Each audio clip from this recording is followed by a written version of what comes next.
Canada is often regarded as almost a safe haven, full of nicer people, nicer landscapes. It's more untouched. It's that raw, nice, welcoming country. But is that true? Canada has the same problems and similar ones as well. When we look back, Canada isn't talked about that much, and if it is, it's talked about almost in a positive light. Yet, Canada has its problems as well, and they're actually just as big. Why don't we learn about them that much? Even today, Canada is shown as the nicer place. Even on their $10 bill, on the back, they even list one of the Charter Rights of Freedoms, Section 15, that states, "Every individual is equal before and under the law, and has the right to the equal protection and equal benefit of the law without discrimination." Is that true in history? Not even close. Canada actually has its own deep racist history, with things like the Chinese head tax, assimilation and violence towards First Nations, and even a few branches of the KKK. In many ways, Canada was and still is just as bad in America. When America had things like segregated black and white schools and neighborhoods,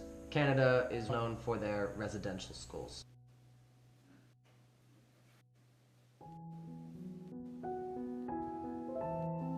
Residential schools were government-sponsored religious schools established to assimilate Indigenous children into Euro-Canadian culture. Originally conceived by Christian churches and the Canadian government as an attempt to both educate and convert Indigenous youth and to integrate them into Canadian society, causing long-term problems among Indigenous peoples. Since the last residential school closed in 1996, former students have pressed for recognition and restitution, resulting in the Indian Residential Schools Settlement Agreement in 2007 and a formal public apology by Prime Minister Stephen Harper in 2008.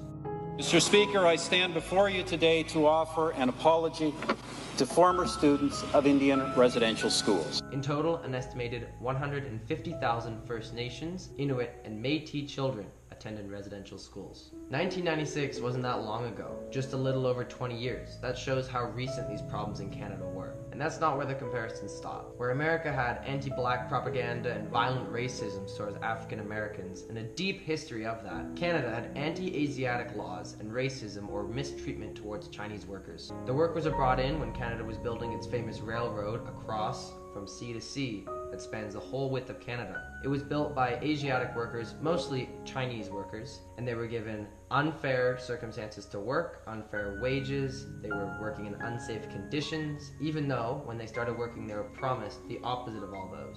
They were promised ample wages, but they got more segregation. But perhaps the most jarring thing about the racism towards Chinese people in Canada was the Chinese head tax. The Chinese head tax was levied on Chinese immigration to Canada between 1885 and 1923.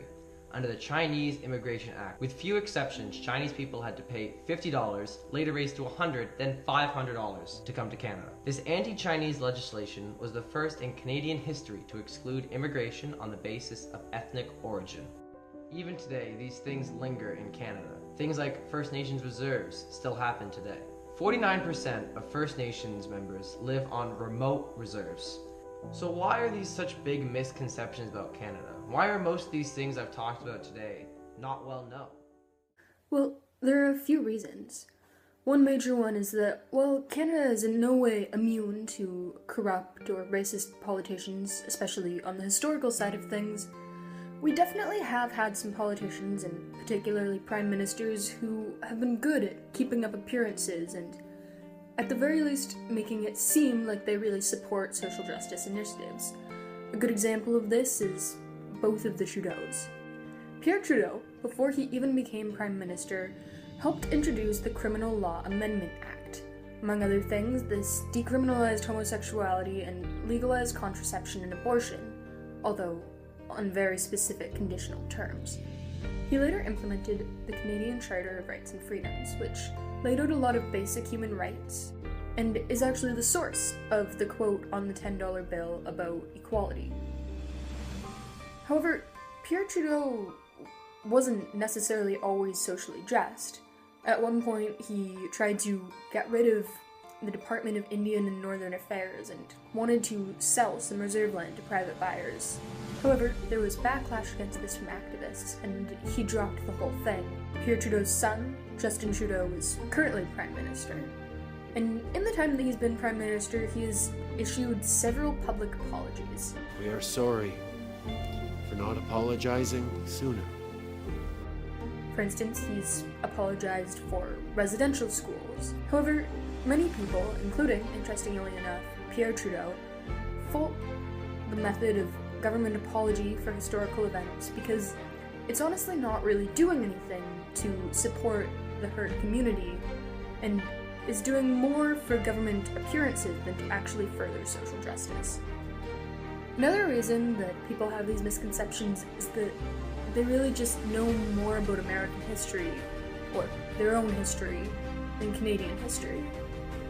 Now, despite not being American, we actually learn a lot about American history in school, sometimes more so than about Canadian history, which is why Canada is known for its role in things like the Underground Railroad or housing American draft dodgers during the World Wars.